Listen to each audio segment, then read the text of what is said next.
Mga personalidad ng Net25 at Radio Agila ginawaran ng pagkilala sa Philippine Finest Business and Achievers Award 2025.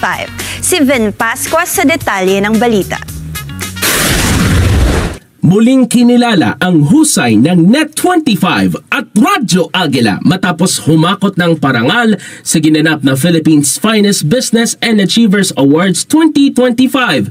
Ang nasabing pagkilala ay iginagawad sa mga individual at institusyong nangunguna sa kani-kanilang larangan kabilang na ang entertainment, sports, business at media. Ang Net25, isang kilalang himpilan sa telebisyon na bahagi ng Eagle Broadcasting Corporation, ay patuloy na lumalakas ang presensya sa larangan ng balitaan, pampublikong serbisyo at makabuluhang talakayan sa TV man o sa radyo.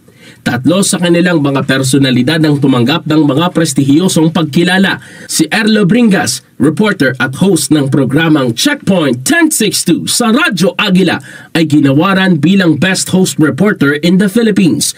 Si Wedge Kujamat, anchor ng Bata ng Agila sa tanghali at Bata ng Agila Weekend at host ng Wedge a Minute sa Radyo Agila, ay kinilala bilang Best Male Anchor in the Philippines. Samantala, si Bel Surara, anchor ng E-Connect at kapitbahay sa Radyo Agila, ay pinangaralan ng Lifetime Achievement Award bilang Best Female Program Host Anchor in the Philippines.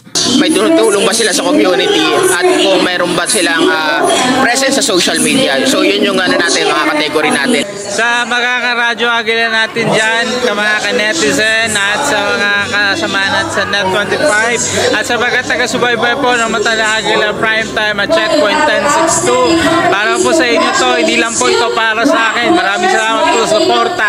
Vin Pascua para sa Mata ng Agila. Batapat! Batapat! Batapat!